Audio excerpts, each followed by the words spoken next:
Good afternoon, and thank you for joining us here live on rivercountrysports.com. Sitting down tonight once again with Coach Tim Clark of the Brantford High School Buccaneers. Thanks for joining us again, Coach Clark. So we are now officially finished with the 2025 football season. Man, what are your thoughts on the overall season getting us started tonight? We had our final meeting tonight with the guys, and it got emotional cleaning out lockers and doing all that stuff, just kind of recapping how the season went. And I think perspective always gives that clarity. Other than just sitting here and looking at a record, looking at our finish. Obviously, 7-3, on the surface level is a good season. But at the same time, we felt like definitely left at least one out there. You could have been 8-2 very easily. A play, certainly, from being 8-2. But at the same time, we stayed very healthy, and it could have gone the other way. We could have had injuries that we couldn't control that could have made us finish worse than 7-3. So, we were very happy to have a great record and to make the postseason. Tough draw to get Hawthorne again in the first round, but I'm sure we're going to talk about that game. But in terms of your question of just a general feeling about the season, just really happy with what we were able to accomplish with some of the circumstances that we had, especially going into the season. That I'm sure we can talk about here for the rest of the show. Yeah, so when you look at going 7-3 on the season, what kind of stands out to you most about that? Obviously, that stretch, ripping off four in a row after Oak Hall, stumbling on the road and losing that game by a play, feeling that we were one play away there in a game that we felt like we had won, from what could have ended up being 5 games straight by the time it was over, winning streak there in the meat of our season. But again, we just don't really know. We looked back after that game and we talked in this show, what type of um, changes in mentality, and motivation we might have had from that Oak Hall loss, and we certainly were a improved football team week in and week out after that, leading to the bye week, and so that stretch of games, to go 4-0 in that stretch, three of them on the road, two of them being pretty long trips. That was a defining and pivotal stretch of our season for sure to be able to make it to that bye week and accomplish those wins. Yeah, so I mean, what kind of aspects of your team's performance really kind of stood out to you and kind of made you proud so far throughout the season? Well, statistically, if you look at what we did best, it was surprising to see that we ended up being, percentage-wise, a heavier passing team than running team this year. That was a little bit unexpected for us, but again, we spoke right at the beginning of the year that our offense is kind of tailored to finding what you do best in terms of the identity of that group and what we do most effectively and efficiently, and then going with that. So, um, I was proud of the way that we were able to find ways to move the ball in the air, and that ended up being kind of who we were, and complement it with a run, and as opposed to vice versa. Like we have been usually in the past, and to be able to do that behind essentially a really young offensive line and kind of an undersized offensive line, which is another kind of frequent talking point going into the year of one of those challenges we'd have to overcome. They did a phenomenal job. So I was proud of that group and proud of how we were able to move the ball, and then defensively, I was really pleased that overall for the entire year we saw that pursuit, that strain to the football. I wanted that to be our identity defensively. In terms of what are we better at? Are we a better run stopping defense? Are we a better pass stopping defense? Are we a cover team? Or are we a zone team? I just wanted to be a defense that gets to the ball. When the Right. ball's snapped, whether it's handed off or run, we define the success of any defensive play by how many hats we have at the football when the whistle's blown. And I think that most tapes that you could turn on for us, the majority of the football plays when the whistle's blown, we had 7, 8, 9, sometimes even 10 or 11 guys at the football. Yeah, I mean that's something you strive for. That's how you know that your guys aren't slacking or just taking a play off when you got guys sprinting from across the field from playing the opposite corner and then a run to the outside. You got guys over there just hustling trying to get in on a tackle out there. But I mean, looking at like your defense, did you end up having any guys go over 100 tackles this season? We did. So Wyatt Derringer finished with 102, I think. Okay. He had 8 the other night. So that was a big goal for him. But I told the guys in the team meeting, we congratulated him for making that goal, and Which he did that also last year, correct? he did as a junior. Yeah. And so for us, that's going to be a plaque on the wall. So he'll be part of our wall of success, I guess, for our programs. Guys that make some individual achievements like that, they can make it onto the wall. So that was a goal for him. So I'm happy for him. But at the same time, I've told the guys that that particular statistic can kind of be a double-edged sword. If you look at a team and they've got 3, 4 guys that are approaching or have exceeded that 100 tackle mark, it's usually indicative of kind of a bad defense, because that means you're on the field a lot. There's a Right. lot of opportunity to get those snaps, and if you have 3 or 4 guys with 100 plus tackles, that's a lot of tackles having to be made on a defense. So Right. it's usually an indicator that there's not a whole bunch of 3 and outs and getting offenses off the field. Yeah. But we were a good defense, and we forced a lot of turnovers, and we forced a lot of 3 and outs, and generated great field position, which limited a lot of time of possession for opponents. So he did that in what I would venture to say. I don't have this statistic calculated out, but I would pretty confidently say that he got his 100 tackles this year in less defensive snaps than he did last year. So that was a great accomplishment. Right. And you had guys on the offensive side of the ball breaking records as well, correct? We had single season passing record broken. And again, all of these school records that we refer to can only be verified through what's in the Max Preps database for the Max Preps era. So that's usually early 2000s and on, and then anything before that we've tried to verify with whether it's stuff from archives of yearbooks at the school, or some people in the journalistic community, Lake City Reporter, the Swanee Democrat, when that was around, just trying to get some data or statistics to basically anytime you put one of those out to disprove it, because otherwise we're confident that that there hasn't been a 2000 plus passer at Brantford. Yeah. Um, and certainly welcome anything that could bring light to the knowledge of someone else doing it. But Trent eclipsed 2,000 yards the other night, which is phenomenal. As a sophomore quarterback, in 11 games to break 2,000 yards is huge. That's big. I mean, that's a lot to look forward to as well for him Right, yeah, having still 2 more seasons. right. And then with healthy chunk of rushing yards as well, he was right at 2,400 yards of total offense, and that's huge. And then single game or single season receiving record for catches and yardage was Reese, Right. at the wideout position. So he was a little bit over 1,100 yards receiving, and 1,400 yards ish of total offense when you count his rushing, his receiving, and his kick return. Yeah, no, that's a lot of big stats, for sure for the school and for the guys. I mean, it's something to be proud of because a lot of that didn't really come easy. That's something that you really had to work for. But I mean, you've seen from week one to starting in the kickoff classic and then going all the way through week 10 and then through the playoffs. I mean, what is something that you significantly seen? Because we talked about some struggles going into the season that you think may hinder us a little bit, but then kind of did, but sometimes kind of didn't. I mean, what are some things you've seen the team overall improve on throughout the season? Man, so many areas. I mean, we could talk about different aspects of that all night long, really.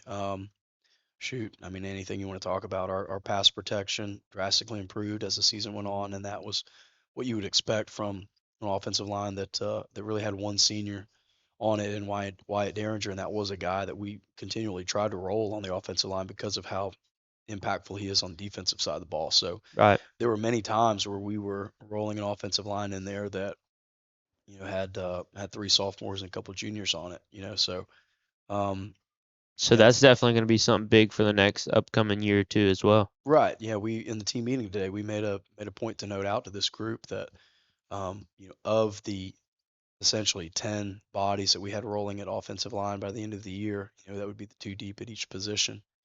Um, we have the potential for 9 of them to come back. Right. And that's not factoring in, maybe you get some kids from JV that develop over the off season, some kids maybe on campus that haven't played that come back, or some of those guys now that weren't in that rotation that have a junior jump and have a great offseason in the weight room. They improve their feet, have a great spring, and maybe that 10 that we roll of available bodies could be 12 or 13 by the time the fall rolls around. So we've never had that happen before. We've with school our size, we've rolled into a lot of games with, I mean, five offensive linemen and Yeah. and you're hiding one in there. Yeah. Yeah. One That's not guy who's not not really not going to work truly here. an offensive lineman. Yeah. Right. So while that group has been undersized, just naturally, I'm hopeful that they'll attack the off season to get as big as they possibly can by obviously what their genetics and biology can allow, Yeah. but Right. to put on as much good weight as they can, and that with their game experience and kind of the savvy that comes from being in some of those battles and their knowledge of the system, that could end up being one of our strengths moving forward for sure. Yeah. So I mean, a so really your line kind of is where you seen can say a lot of your most improvement throughout the season, and their protection there that you talked about. But if you're talking about this group and a you had several seniors. A lot of your skill guys were really your seniors because you talked about your line being a bunch of younger guys, only having one senior there. But I mean, what kind of out of this group? Because I mean, I know you grew close to them. You talked about it being emotional today during y'all's last meeting. But what kind of stood out from this group opposed to like some past groups before?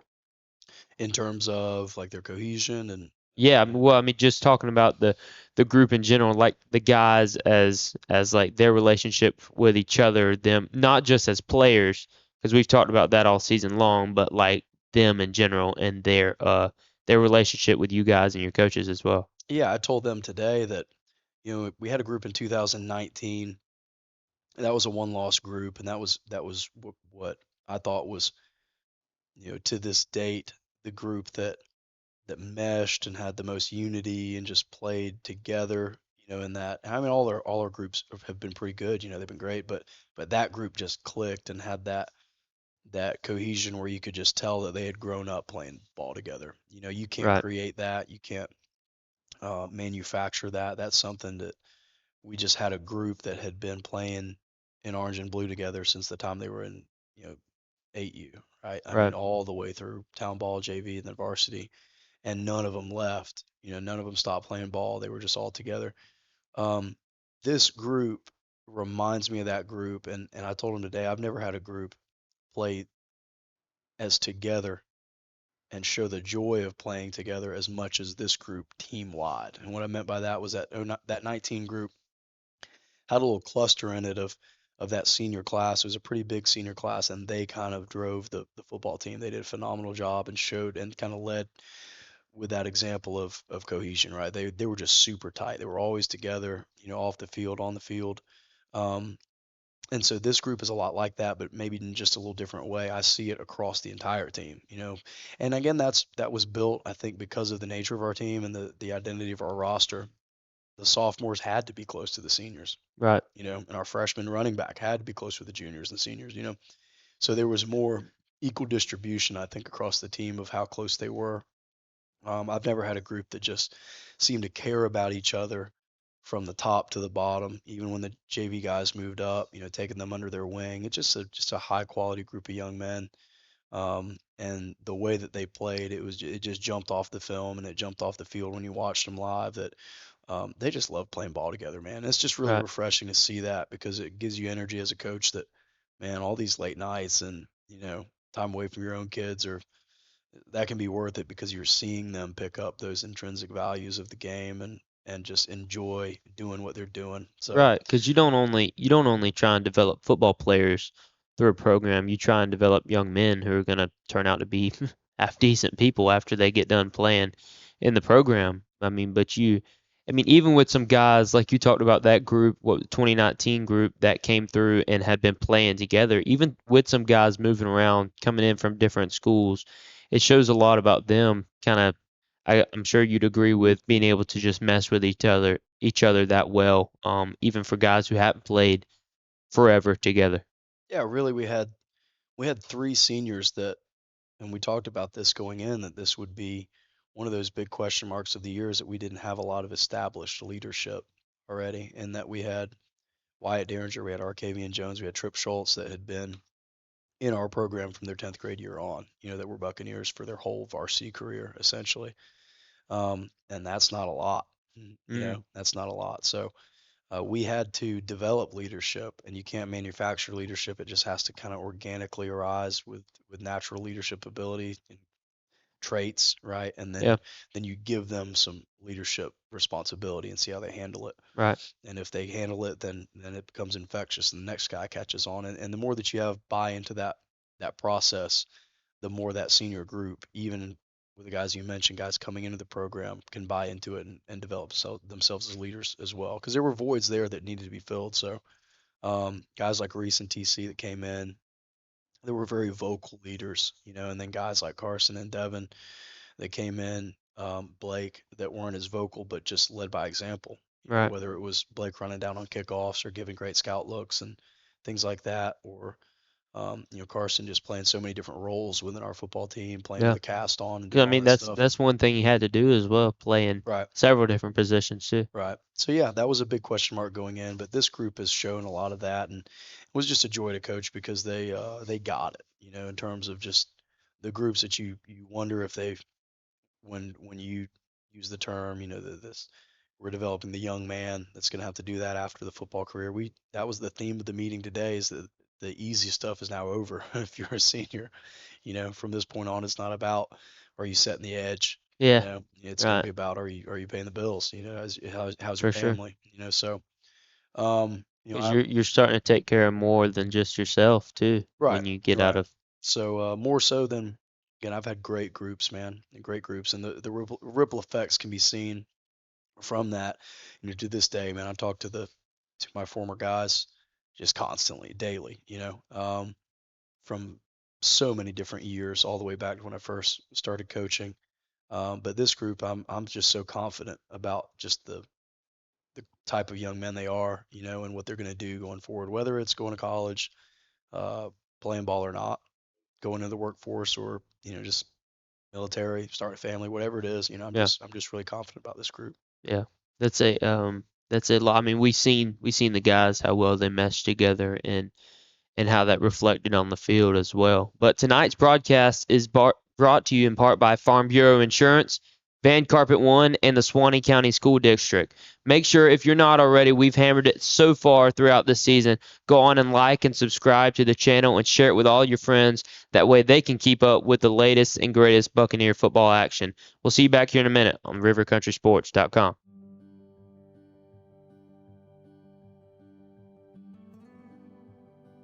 You were there at the beginning. You stood behind me, guiding me through good times and bad, teaching me lessons I wouldn't appreciate until later,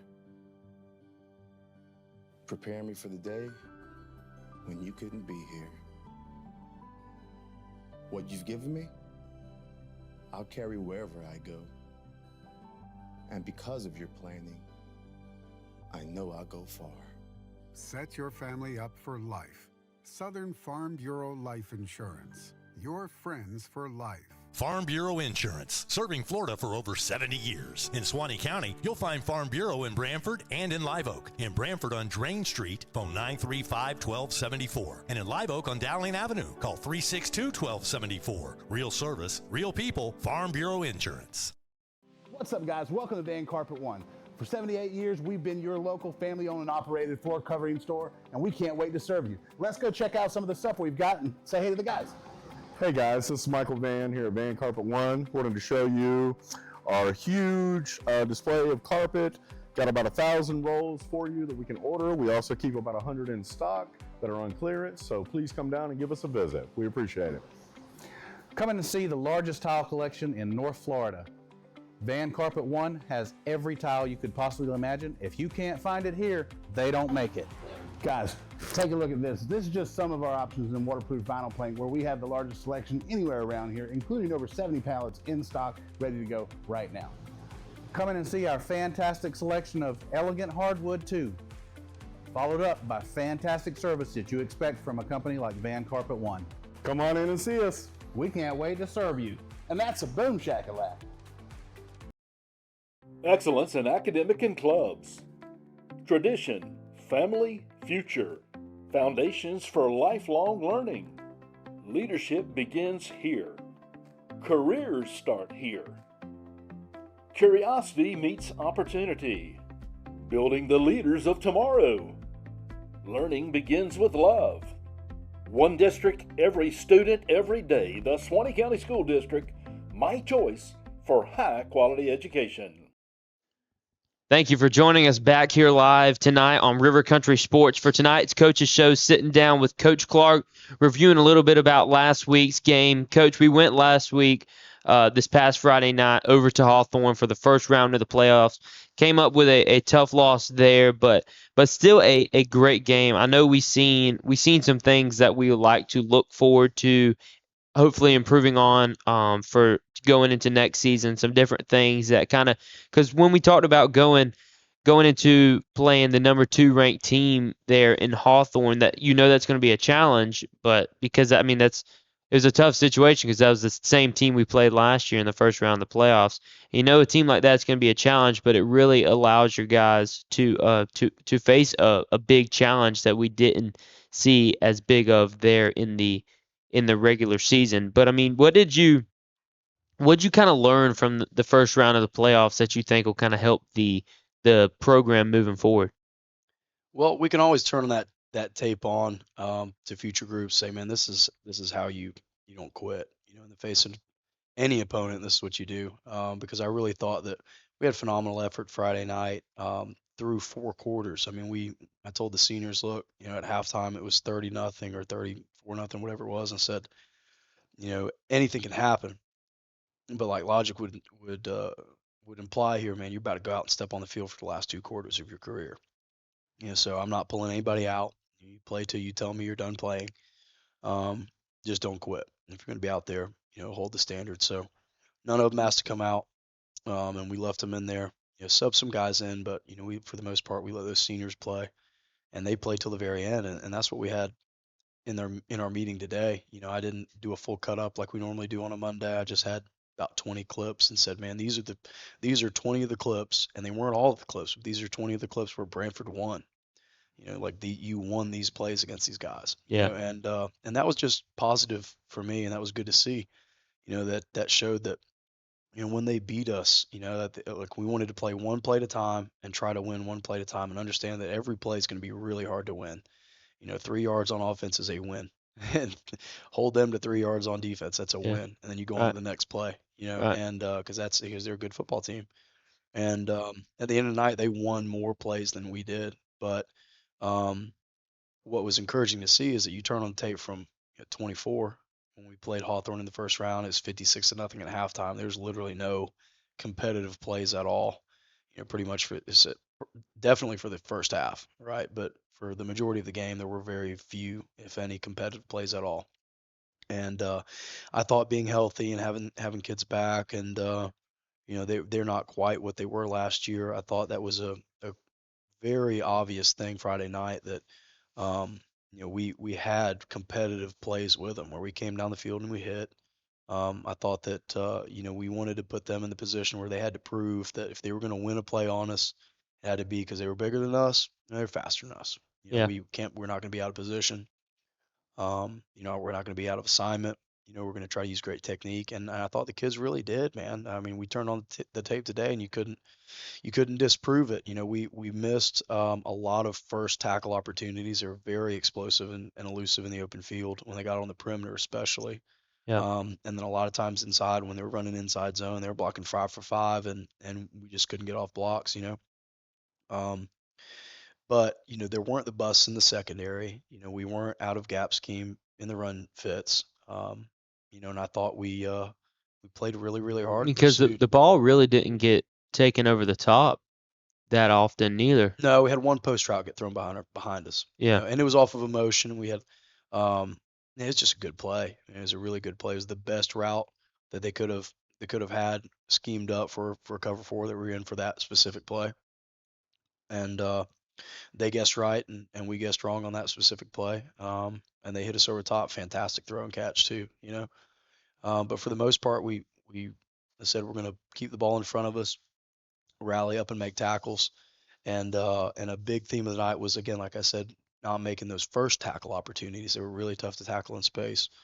But again, we put on 20 or so clips today that where Brantford won that play. I said, man, this is what the standard is no matter what. And the great thing was at the beginning, play one might have been play 5 in the game.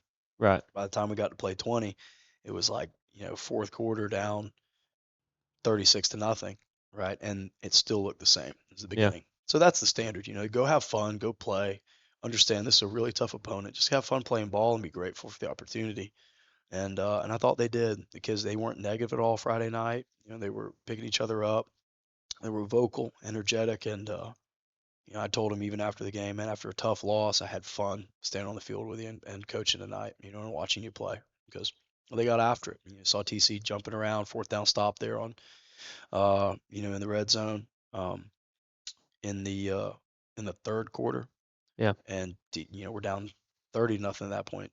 DC's jumping around like we just stopped them for a game winner. Yeah. So that's just good stuff to see. That's good stuff to see. So I was happy with that, and understanding too that that's a really tough opponent. We've talked a little bit about the makeup of our classification. Every week that we've had the show, we've looked at our rural class a little bit, and talked about where we were seated, where we thought we might end up being, and the teams in our classification. And that's one of those that that is year in and year out really, really tough. If they make the state championship game this year, that'll be 6 in a row.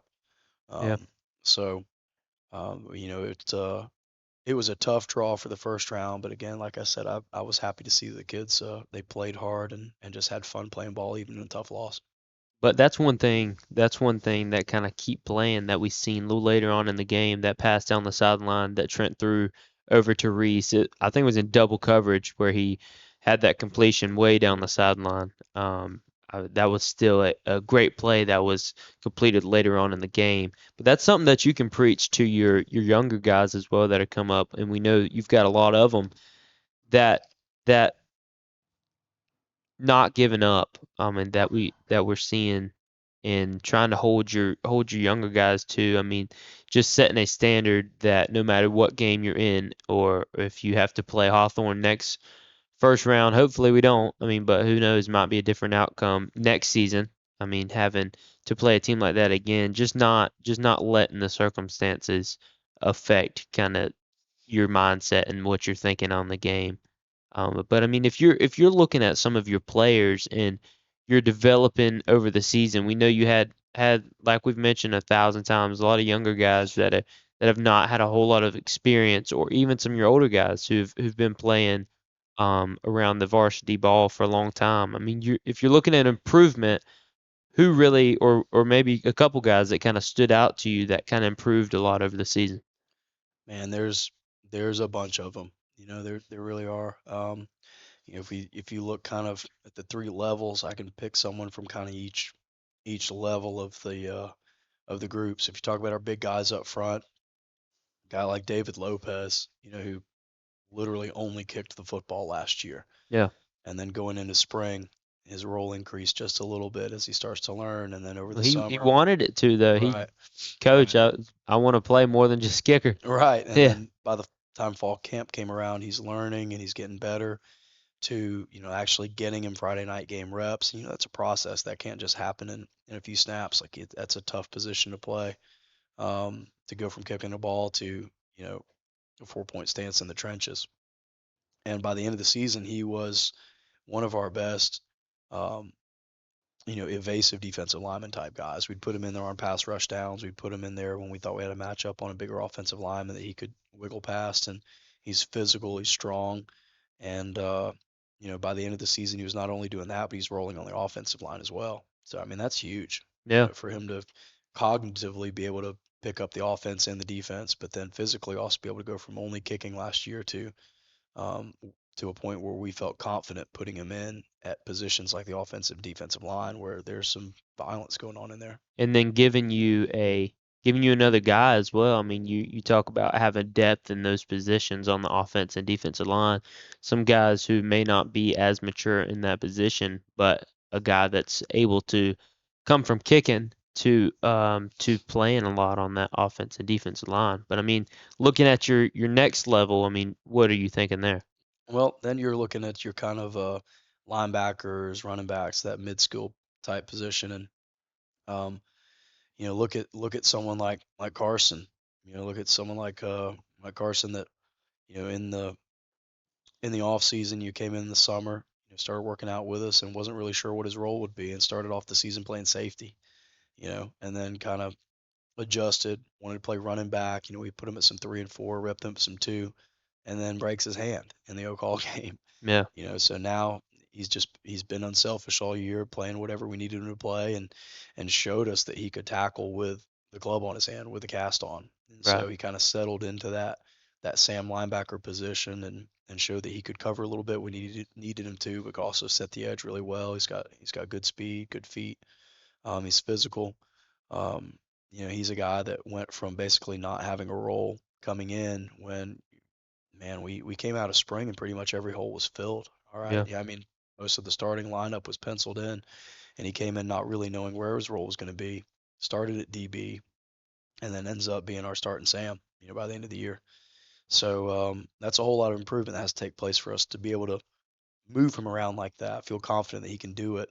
But even the other night, like if I needed to in a bind, I knew I could have pulled him from Sam and put him at safety if I needed to. So he right. was a versatile guy for us. And then, looking at the skill position guys, man, there's a bunch there too. Look at TC. He started the year back up, two back, right? Yeah, Backing up Ollie.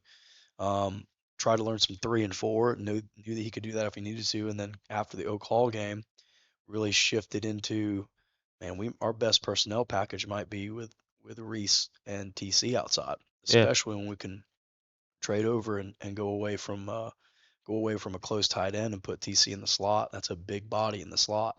And when we started doing that, that was the beginning of that 4 game stretch, and we really settled in to kind of our identity. I think we're a shotgun 21 personnel twins over team where we have those 2 guys out there that were pretty dangerous with Reese and TC. And then the backfield capabilities to, with a tight end, be able to run the ball when we needed to, and that kind of became who we were. So TC, just the improvement there was his growth and knowledge of what we do, because he'll be the first to tell you he struggled a little bit early on, picking up even just the 2 back and 3 back, 3 and 4 back. yeah, Playing that H position for us, can be a wing, it can be in slot, or it can be a sidecar back, and he was struggling keeping all that together in his mind while also knowing what to do at 2 back. Well, by the end of the year, he was doing both of those. He could put his hand in the dirt at tight end, and he was playing so much outside in the slot and wide.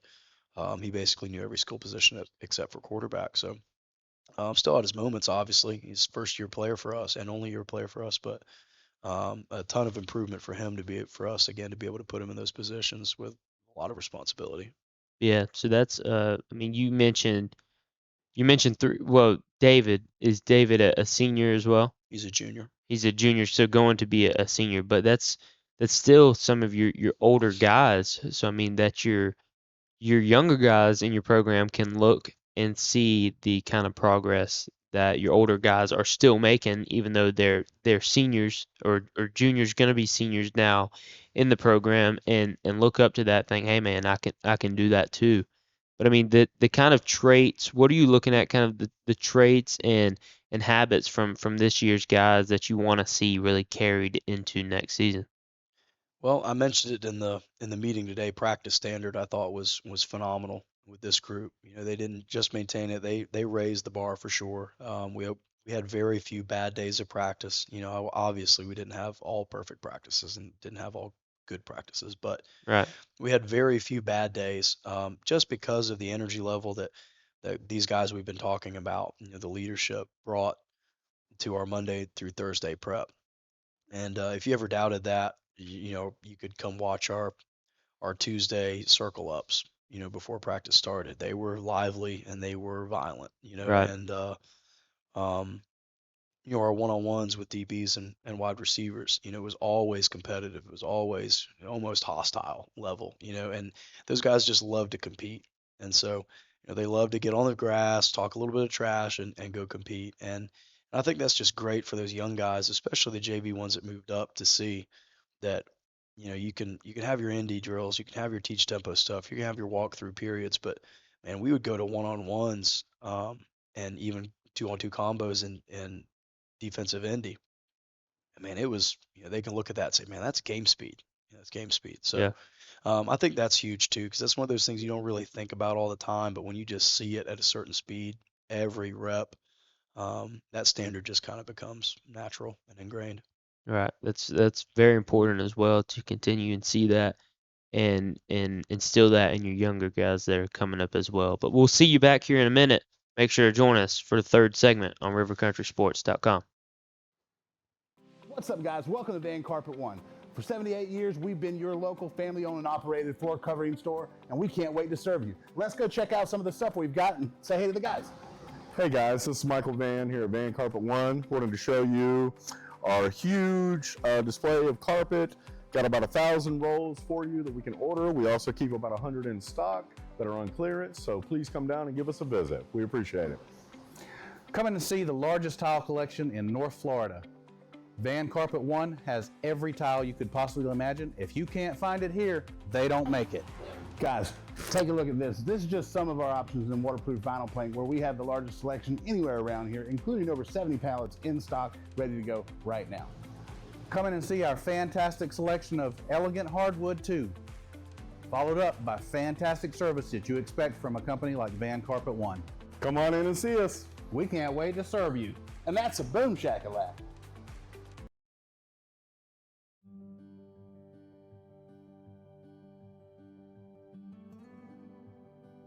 You were there at the beginning. You stood behind me, guiding me through good times and bad, teaching me lessons I wouldn't appreciate until later, preparing me for the day when you couldn't be here. What you've given me, I'll carry wherever I go. And because of your planning, I know I'll go far. Set your family up for life. Southern Farm Bureau Life Insurance. Your friends for life. Farm Bureau Insurance, serving Florida for over 70 years. In Suwannee County, you'll find Farm Bureau in Brantford and in Live Oak. In Brantford on Drain Street, phone 935-1274. And in Live Oak on Dowling Avenue, call 362-1274. Real service, real people, Farm Bureau Insurance. Excellence in academic and clubs. Tradition, family, future. Foundations for lifelong learning. Leadership begins here. Careers start here. Curiosity meets opportunity. Building the leaders of tomorrow. Learning begins with love. One district, every student, every day. The Suwannee County School District, my choice for high-quality education. Back here live on rivercountrysports.com, sitting down with Coach Tim Clark of the Brantford Buccaneers, kind of reviewing the season and going about how we think things went last Friday night and then what we're going to look forward to.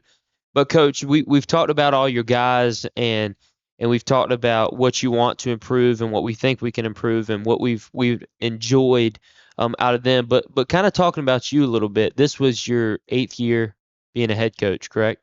Man, I don't know. Sure. Yeah, it's Sure. one of those. But I mean, how would you kind of evaluate your coaching performance this season? Ah, man, that's a weird question. I mean, I will say I mentioned this to my guys today, just more of as a gratitude type thing. This is one of the tougher ones for me, and just the circumstances that we had before the season started, with Coach Dorsett, leaving after the spring game.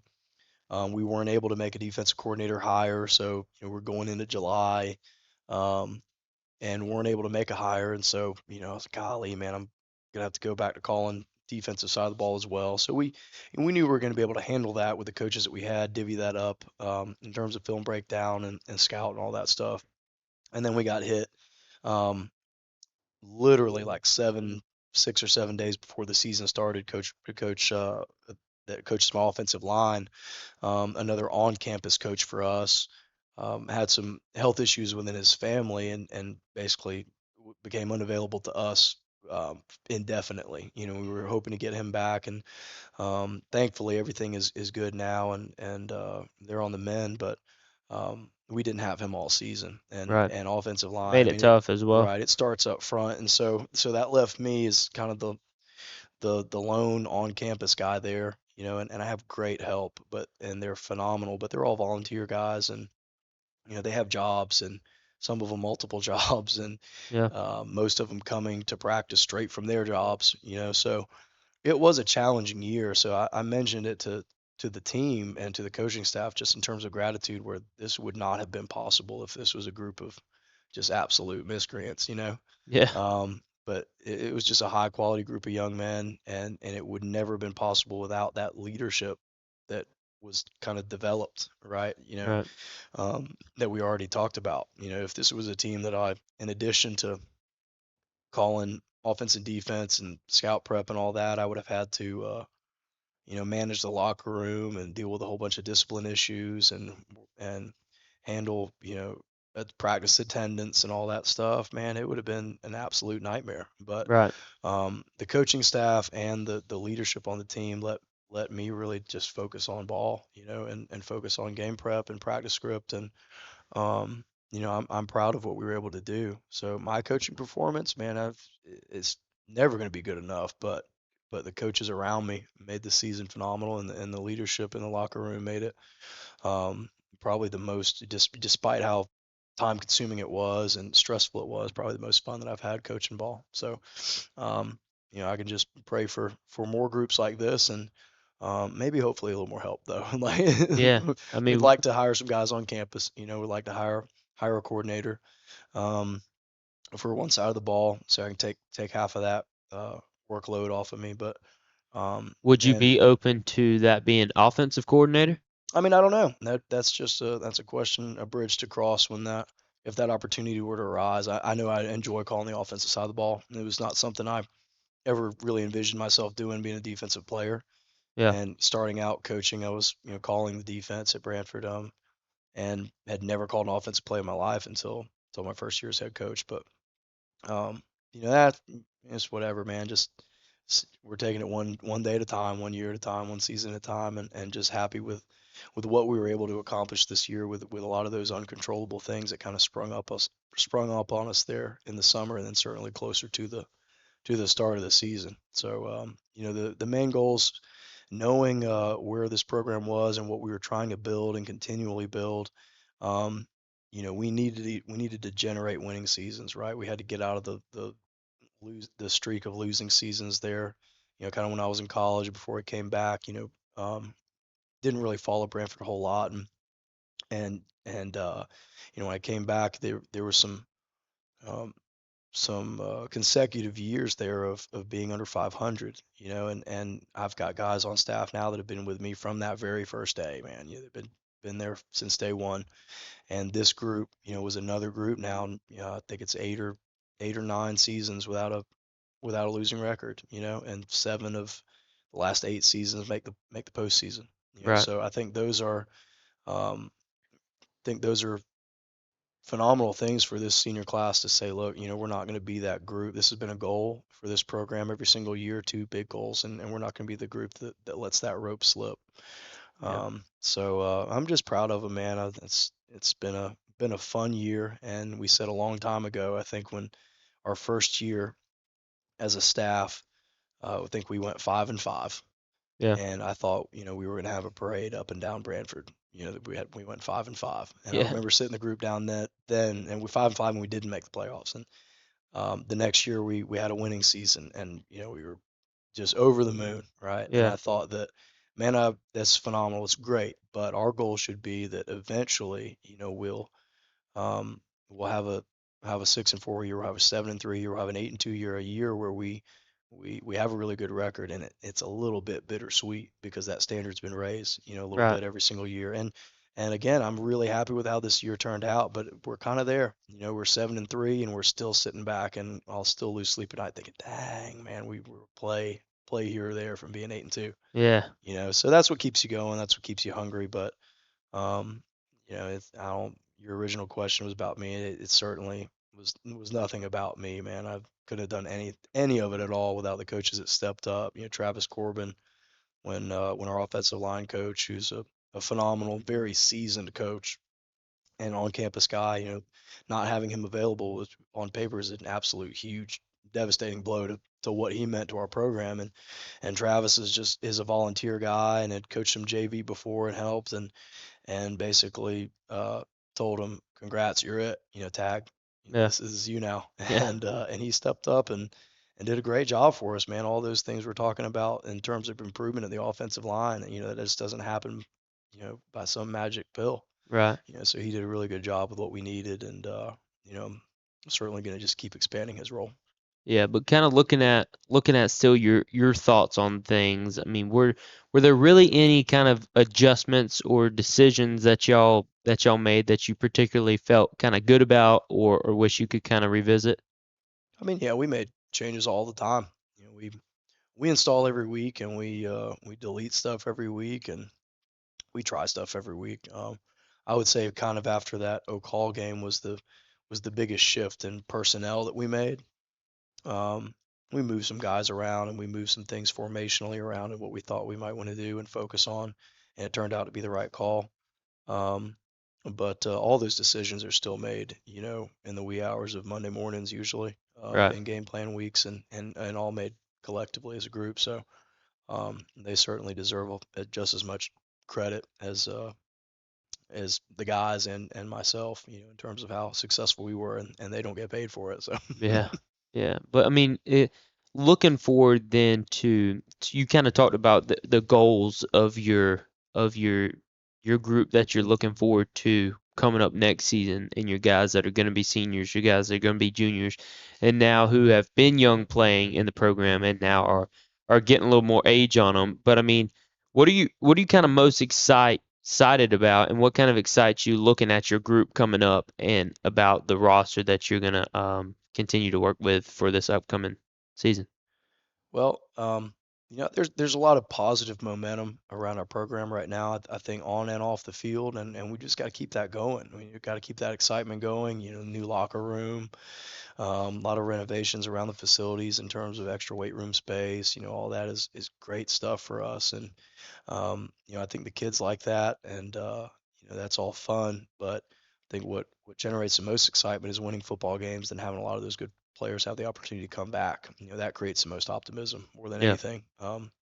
And if you look at it in terms of just kind of the cyclical nature of high school sports, man, if you're doing this thing the right way, you can't control the numbers that come through the door, right? right. So 2 years ago, we sat down and had a big senior class, I think 13 guys or something like that, and you remove them from your little Excel sheet, and then you're like, dang, there's my potential returners, and there were 17 of them. I was Yeah, like, oh boy. I think we opened fall camp with 25 or 24. Um, last year after y'all's group graduated, I think there was 12 of y'all, yeah, and we sat down and did the same thing, highlight, remove, shift cells up, and there was like 22 left. And I'm like, okay, that's a little bit better, but that's not a lot, with 3 seniors. Um, we finished the season this year with a roster of 45 kids, and 9 of them are seniors. yeah. So, I mean, there's a couple of them that will be dual roster guys because we had some eighth graders move up at the end of the year Right. and play with us. But they'll go back down to JV in the spring and they'll do dual roster with us in the fall. But they got better certainly by coming up with us. But still, that's going to leave a maximum of 36 potential returning varsity guys, or And then who knows where you kind of grow from there as well. right. And if those few go back down to JV, you're still looking at 33, 34 potential returners. And again, that's if kids in this day and age. I told them, "Day man, I'm not naive to think that everybody in this room right now sitting here today says, oh yeah, I'm 100% in. This is for me," but I hope so, right? But barring any transfers, barring any kids saying, "Hey, I'm going to go work. I'm going to focus on soccer, bowling, whatever it is." Right. If Do you all think that's something they should do in Brantford? Open a bowling team? Start a bowling team? this football show, Jackson, we're going Yeah. to Well, focus I on mean, football. you brought it up. Okay. Well, I'm answering your question. Stop interrupting. Well, anyway, he Yeah. said, I told him that and said, look, now that's positive growth and undeniable growth that, we went from 17, 22, potentially 35 kids, 36 that could come back and play varsity football. That's not counting some kids around campus that have already come to me and said, Coach, I miss it. Like Yeah. I Well, I want, mean, if you let kids see what you're doing with a program, then that's something like I've seen a bunch of guys when I came into Brantford that they stopped playing, but then like when we talked about it, they're like, man, I want to play. I want to play again. right. I want to do this. But I guess that's kind of what you're seeing. Right, and we're seeing that because of not me, not the coaches, anything. It's what we've already talked about. Those dudes just they look like they're having fun playing ball. They Yeah. other kids walk by the practice field and they hear dudes having fun practicing when it's 100 degrees. Yeah. They Yeah. just love After ball. it just got done raining, the sun comes out Right, as soon as you get done and with then film. Yeah. they see them, going in and out of the new locker room, and they're, it's positive and they're having a good time. Like it's just a good thing, man. The program should sell itself, Right. and if you're doing it the right way. And so anyway, just back to numbers, just no other way to put it that we could potentially have, with kids coming back. If anyone were to come in, we could open spring with some pretty good healthy numbers, Yeah. which is great. They've got to be developed, they've got to be trained, but obviously at a school our size, the first thing you got to have is players, and Right. just to be able to do anything, to be able to put scout teams together and be able to give looks and Yep. things like that, you got to have bodies. So we're blessed to be in that situation. We've just got to keep that momentum going. Yeah. So talking one last question to you, talking to kind of the community, what's your really message to them and your all your supporters, because there's a bunch of people that are excited to continue to see what Brantford's able to do. But as you turn the page to next season, what's your real message to them? Well, we have a plan to get that gratitude out to the community because man, it's been phenomenal in our community. Um, like our new locker room, for example. We put those lockers out for sponsorship. We were gonna get 40 lockers, I think it was, and we just someone said one of my coaches said you should put that on Facebook, see if people will sponsor. And I was like, man, there's not gonna be. I might get a handful paid for. Like maybe Roundtree Moore will buy one, right? Um, but they were like, yeah, you should just put it out. You could put a little, in memory of somebody on there or sponsored by somebody plaque on there. And man, we put it on Facebook and literally overnight we had all 40 lockers sponsored, Yeah. and that's just tens of thousands of dollars that the Right. community just like that because they love the kids, and because they believe in the motivate, the kind of momentum that we've got going.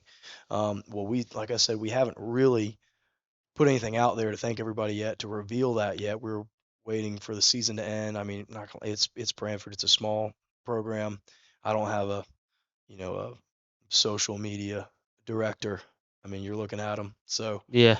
so when you're getting ready to play Trenton, we're really not thinking about what content we're putting out. So we're gonna kind of Yeah. slow down now, and um, we're gonna get the place looking nice and do some sort of reveal and individually thank everybody who sponsored a locker and just contributed money to the project, even not sponsoring a locker, and just make sure that that's out there and that's expressed because we've had unbelievable support. We haven't really had to dip into very much football fund at all to get things for these young men in terms of meals, in terms of lockers, in terms of equipment. All those things are post game stuff, snacks, drinks. It's always taken care of. It's usually not something that I even have to follow up and check on. It's just something that's always done for them. And I know just from talking to so many other coaches in the area and all over the state, that's just not normal. So we need to express that for sure. We will, and certainly with a project like we undertook in the summer and completed, right there at the beginning of the year, that's going to be an exciting time for us to get that out there and let everybody finally see it. Right. And I think that too will go a long way, within the kids at our school that need to be playing football, Yeah. to seeing some of them have never seen the inside of it. It's there on campus, but we treat it like it's an exclusive club. Like there's no non-football players in there, so some of them never seen it. Some teachers have never seen it, so we need to get that out there and let people see it, and kind of try to keep building that momentum through the off season when football doesn't have as much attention. Right, for sure. There's a lot to that, and we also wanted to thank you for sitting in with us all season long and continuing to commentate and let everybody who's following us here on the show keeping them updated about all of the Brantford action. But we also want to thank our sponsors once again for tonight, Farm Bureau Insurance, Van Carpet One, and the Suwannee County School District for sponsoring the Coaches Show all year long. But if you would like to sponsor part of River Country Sports, go on and email us at rivercountrysports.com. I also wanted to thank my streaming producer, Rivers Martinez, for helping us out tonight. But make sure you go on and like and subscribe to the channel. That way you can keep up with all of the next action going on River Country Sports. Make sure to stay tuned and follow along. You can follow us on Facebook as well. But make sure we'll see you right here next time on rivercountrysports.com.